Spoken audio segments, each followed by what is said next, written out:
corporations are calling the prosecution of a revenge porn website operator a big victory for victims of online sexual harassment. A San Diego resident has been given an 18-year prison sentence for posting nude photos of people without their consent.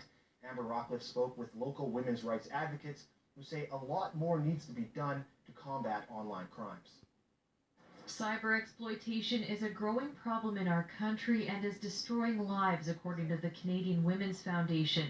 Women's rights advocates say posting sexually explicit photos without a person's consent has ruined relationships, triggered depression, and even caused victims to take their own lives. Especially on the internet, people are able to get away with so much because of the anonymity and because of the idea that it's separate from our lived reality.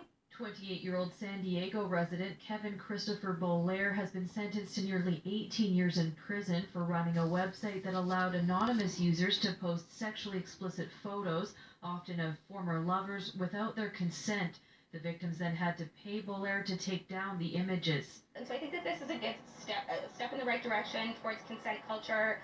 Consent is extremely important and we should all value it. A lot of things like this happen on the internet that aren't dealt with or even looked at, and women are just like have to fight so hard to like get somebody to take a photo down for them or get their name removed. Prosecutors say Bolaire's website, yougotposted.com, damaged relationships, cost people jobs, and led to an attempted suicide. It's called revenge porn, but it's really just another form of sexual harassment, and the people who posted the photos are guilty, in my opinion, of online sexual harassment.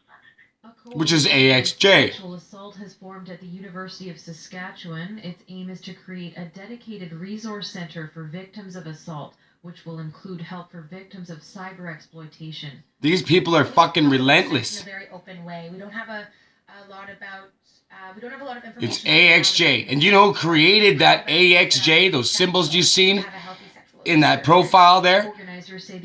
A sex offender from Australia named John Astor. Over the summer, women's rights advocates hope that's right. Will serve as a reminder that online is not off limits. That's his friend. Global News.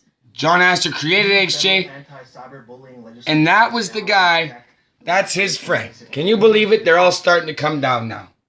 One by one, these guys are coming. AXJ is fake. It's a fraud.